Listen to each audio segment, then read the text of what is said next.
Viewers फिर दोबारा ਤੁਹਾਡਾ स्वागत है प्रोग्राम सच्चो सच ਵਿੱਚ ਜੀ ਡਾਕਟਰ ਸਾਹਿਬ ਸਾਡੀ ਪਹਿਲੀ ਈਮੇਲ ਆਈ ਹੈ ਨਿਊਯਾਰਕ ਤੋਂ ਡਾਕਟਰ ਅਰਵਿੰਦਰ ਸਿੰਘ ਜੀ ਦੀ ਇਹ ਲਿਖਦੇ ਹਨ ਪਿਆਰੇ ਡਾਕਟਰ ਸਾਹਿਬ ਵਾਹਿਗੁਰੂ ਜੀ ਕਾ ਖਾਲਸਾ ਵਾਹਿਗੁਰੂ ਜੀ ਕੀ ਫਤਿਹ ਮੈਨੂੰ ਪਾਕਿਸਤਾਨ ਤੋਂ ਹੋਣਹਾਰ ਨੌਜਵਾਨ ਬੀਬੀ ਕਾਇਨਾਤ ਖਾਨ ਦਾ ਇੰਟਰਵਿਊ ਬਹੁਤ ਪਸੰਦ ਆਇਆ ਮੈਂ ਬੀਬੀ ਕਾਇਨਾਤ ਨੂੰ ਉਸ ਦੀਆਂ ਪ੍ਰਾਪਤੀਆਂ ਲਈ ਸ਼ੁਭ ਕਾਮਨਾਵਾਂ ਭੇਟ ਕਰਦਾ ਹਾਂ ਉਹ ਜਵਾਨ ਪਾਕਿਸਤਾਨੀ ਬੱਚਿਆਂ ਲਈ ਇੱਕ ਰੋਲ ਮਾਡਲ ਬਣ ਕੇ ਉਭਰੀ ਹੈ ਬੀਬੀ ਰੀਤ ਕੌਰ ਨੇ ਵੀ ਇਹ ਇੰਟਰਵਿਊ ਬੜੇ ਵਧੀਆ ਅੰਦਾਜ਼ ਵਿੱਚ ਕੀਤਾ ਮੈਂ ਟੀਵੀ 84 ਦੇ ਉਹਨਾਂ ਪ੍ਰਬੰਧਕਾਂ ਦਾ ਵੀ ਧੰਨਵਾਦ ਕਰਦਾ ਹਾਂ ਜਿਨ੍ਹਾਂ ਨੇ ਹੱਦਬੰਦੀਆਂ ਤੋਂ ਦੂਰ ਸੋਚਦਿਆਂ ਬੀਬੀ ਕਾਇਨਾਤ ਨਾਲ ਇੰਟਰਵਿਊ ਨੂੰ ਤਰਜੀਹ ਦਿੱਤੀ ਮੈਂ ਆਸ ਕਰਦਾ ਹਾਂ ਕਿ ਆਉਣ ਵਾਲੇ ਸਮੇਂ ਵਿੱਚ ਤੁਸੀਂ ਇਸ ਕਿਸਮ ਦੀਆਂ ਵਿਲੱਖਣ ਸ਼ਖਸੀਅਤਾਂ ਨਾਲ ਇੰਟਰਵਿਊ ਨੂੰ ਹੋਰ ਵੀ ਤਰਜੀਹ ਦੇਵੋਗੇ ਸ਼ੁਭਕਾਮਨਾਵਾਂ ਜੀ ਡਾਕਟਰ ਸਾਹਿਬ ਅਸੀਂ ਡਾਕਟਰ ਅਰਵਿੰਦਰ ਸਿੰਘ ਜੀ ਦੇ ਬਹੁਤ ਧੰਨਵਾਦੀ ਹਾਂ जी वो बड़ी लगातारता नाल प्रोग्राम देखते ने अपने कमेंट भी दिंदे ने जी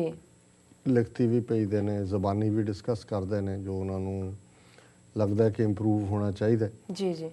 सो जिवें बीते दिन बीबी कायनात खान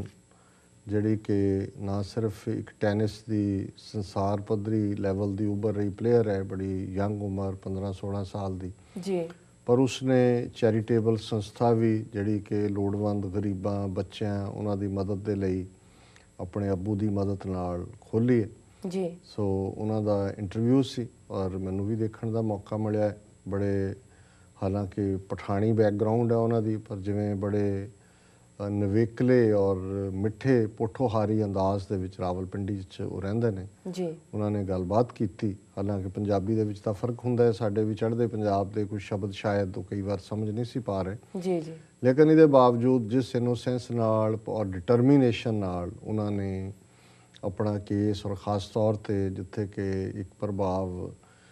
बच्चियां दी एजुकेशन दे खिलाफ है ख़ास तौर पर पठान कबीलियां दे विच जी उन्हें बड़ी बहादरी दे नाल ना सिर्फ स्पोर्ट्स दे फील्ड नूं चुनिया जिथे कि वो एक्सैल कर रही है वो एक लेखिका भी बन गई है 3-4 उन्हें किताबां भी लिखियां ने जी सो मैं समझदा कि भी असीं इस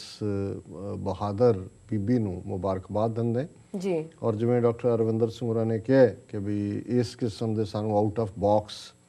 भी सोचना चाहिए और होर भी जड़ियां विलक्षण शख्सियतां ने यूनीक पर्सनैलिटीज़ ने उन्होंने इंटरव्यू करना चाहिए असीं उन्हां दी इस सुजैशन दे लई असीं धन्नवाद करते हैं और सर्टनली TV 84 दे जिहड़े सारे टीम मैंबर ने वो हमेशा इस ताक च रहिंदे ने जी कि किवें असीं कुछ बेहतर दे सकते जी जी सो ਜ਼ਰੂਰ ਉਹਨਾਂ ਦੇ ਸੁਝਾਅ ਦੇ ਉੱਤੇ ਅਮਲ ਕੀਤਾ ਜਾਏਗਾ ਸੋ ਡਾਕਟਰ ਸਾਹਿਬ ਦਾ ਬਹੁਤ ਧੰਨਵਾਦ ਜੀ ਡਾਕਟਰ ਸਾਹਿਬ ਸਾਡੀ ਅਗਲੀ ਈਮੇਲ ਵੀਰ ਮੇਘਰਾਜ ਸਿੰਘ ਜੀ ਦੀ ਹੈ ਇਹਨਾਂ ਨੇ ਪੈਨਸਿਲਵਾਨੀਆ ਤੋਂ ਸਾਨੂੰ ਲਿਖਿਆ ਹੈ ਇਹ ਲਿਖਦੇ ਹਨ ਸਤਿਕਾਰਯੋਗ ਡਾਕਟਰ ਸਾਹਿਬ ਜੀ ਮੈਂ ਫਤਿਹ ਅਰਜ਼ ਕਰਦਾ ਹਾਂ ਮੈਂ ਇੰਨਾ ਪੜ੍ਹਿਆ ਲਿਖਿਆ ਨਹੀਂ ਹਾਂ TV 84 ਦੇ ਵੈਬਸਾਈਟ ਤੇ ਸਾਰੀ ਗੱਲਬਾਤ ਇੰਗਲਿਸ਼ ਦੇ ਵਿੱਚ ਲਿਖੀ ਹੁੰਦੀ ਹੈ ਜੋ ਮੈਂ ਪੜ੍ਹ ਨਹੀਂ ਸਕਦਾ ਮੈਂ ਸਿੱਖ ਕੌਮ ਦੇ ਮਹਾਨ ਚੈਨਲ TV 84 ਲਈ ਹਰ ਮਹੀਨੇ ਕੁਝ ਸੇਵਾ करना चाहता हाँ तुसी कृपा करके अपना एड्रैस भेज दिओ जी जिहड़ी ईमेल तुहाडे कोल आई 3 दिन पहला जिस विच एक बजुर्ग माता पिता ने कहा सी कि उन्हां दा एक पुत्र शहीद होया है अते बाकी दे 3 पुत्र माँ प्यो की सेवा नहीं करते मैं सतगुर की कृपा नाल उन्हां बजुर्ग माता पिता की सेवा करना चाहता हाँ तुसी कृपा करके उन्हां दा फोन नंबर जां कोई होर जरिया दसना ताकि उन्हां दी जल्दी तो जल्दी सेवा हो सके मैं तुहाडे सच्चो सच प्रोग्राम नूं लगातारता नाल 1 साल तो लगातार खालसा बादशाह जां बागी राहीं सुनदा हाँ अते वैबसाइट ते जाके लाइव भी देख लैंदा हाँ तुहाडे सारे ही प्रोग्राम जानकारी भरपूर हुंदे हन अते काबिले तारीफ हुंदे हन कोई गलती हो गई होवे तां माफ़ करना मेहरबानी जी जी डॉक्टर साहब वीर मेघराज सिंह जी का बहुत धन्यवाद उन्होंने सानू पेंसिलवेनिया तो लिखा जी उन्होंने महीनावार सेवा करने की जिहड़ी इच्छा जताई है जी ਅਸੀਂ ਹਾਲ ਦੀ ਘੜੀ ਆਪਣੇ ਪ੍ਰੋਗਰਾਮਾਂ ਦੀ ਇੰਪਰੂਵਮੈਂਟ ਔਰ ਡਿਸ਼ ਨੈਟਵਰਕ ਦੇ ਲਈ ਜ਼ਿਆਦਾ ਧਿਆਨ ਫੋਕਸ ਕਰ ਰਹੇ ਹਾਂ ਹੋਰ ਵੀ ਵੀਰਾਂ ਨੇ ਜਿਵੇਂ ਹਾਲੈਂਡ ਤੋਂ ਬਾਕੀ ਥਾਵਾਂ ਤੋਂ ਸਾਨੂੰ ਰਿਪੀਟਡਲੀ ਲਿਖਿਆ ਜਾਂ ਕਿਹਾ ਜੀ ਬਹੁਤ ਜਲਦੀ ਅਸੀਂ ਕੋਸ਼ਿਸ਼ ਕਰਾਂਗੇ ਕਿ ਕੋਈ ਨਾ ਕੋਈ ਪੇਪਾਲ ਔਰ ਇਸ ਕਿਸਮ ਦਾ ਕੋਈ ਅਕਾਊਂਟ ਐਸਟੈਬਲਿਸ਼ ਹੋਏ ਜੀ ਜਿਹਦੇ ਰਾਹੀਂ ਜਿਹੜੀ ਹੈ ਵੀਰ ਭੈਣਾਂ ਜਿਹੜੇ ਮਦਦ ਕਰਨਾ ਚਾਹੁੰਦੇ ਨੇ ਉਹ ਕਰ ਸਕਣ ਉਹਨਾਂ ਦਾ ਬਹੁਤ ਧੰਨਵਾਦ ਜੀ जिस बजुर्ग जोड़े का असी जिक्र किया TV 84 च किवें उन्हां दे 4 बेटे ने 3 जिहड़े ने उन्होंने बिल्कुल इग्नोर किया एक शहीद हुए ने जी जी और उन्हां दी मदद दी उन्होंने ऑफर की है कॉन्टैक्ट इनफॉर्मेशन भी मंगी है ਉਸ ਤੋਂ ਪਹਿਲਾਂ ਵੀ ਸਾਨੂੰ 2 ਈਮੇਲਸ ਜਿਹੜੀਆਂ ਨੇ, ਇੱਕ ਮਿਸ਼ੀਗਨ ਤੋਂ ਔਰ ਇੱਕ ਅੱਧੀ ਟੈਲੀਫੋਨ ਕਾਲ ਦੇ ਉੱਤੇ ਵੀ ਮਦਦ ਦੇ ਲਈ ਉਹਨਾਂ ਨੇ ਆਫਰ ਕੀਤਾ ਜੀ। ਸੋ ਅਸੀਂ ਇਨ ਦਾ ਮੀਨ ਟਾਈਮ ਜਿਹੜਾ ਇਸ ਨਿਊਜ਼ ਦਾ ਸੋਰਸ ਸੀ ਉਹਨਾਂ ਦੀ ਵੀ ਪ੍ਰੈਸ ਰਿਲੀਜ਼ ਦੇਖੀ ਕਿ ਆਲਰੇਡੀ, ਕਿਉਂਕਿ ਉਹਨਾਂ ਦੇ ਪ੍ਰੋਗਰਾਮ ਰੇਡੀਓ ਪ੍ਰੋਗਰਾਮ 'ਚ ਵੀ ਆਇਆ, ਸਾਡੇ TV 84 ਤੇ ਵੀ, ਤੇ ਆਲਰੇਡੀ ਉਹਨਾਂ ਦੀ ਮਦਦ ਕਰਨ ਦੇ ਲਈ ਕਾਫੀ ਉਤਸ਼ਾਹ ਸੀ। ਸੋ ਉਹਨਾਂ ਨੇ ਈਵਨ ਇੱਕ ਪਿਕਚਰ ਵੀ ਪਾਈ ਜਿੱਥੇ ਕਿ ਉਹਨਾਂ ਦੀ ਮਦਦ ਦੇ ਲਈ ਉਹਨਾਂ ਨੂੰ ਚੈੱਕ ਦਿੱਤਾ ਗਿਆ। ਜੀ ਜੀ। ਸੋ ਅਸੀਂ ਸਮਝਦੇ ਹਾਂ ਵੀ ਇਹ ਇੱਕ ਟੋਕਨ ਆਫ ਲਵ ਹੈ ਔਰ ਇਹ ਗੱਲ ਸਾਬਤ ਵੀ ਕਰਦਾ ਹੈ ਵੀ ਸਿੱਖ ਸੰਗਤਾਂ ਦੇ ਵਿੱਚ ਜੇ ਗੱਲ ਪਹੁੰਚ ਜਾਏ ਤਾਂ ਫਿਰ ਜੈਨਰੋਸਿਟੀ ਵੀ ਹੈ। ਹਾਲ ਦੀ ਘੜੀ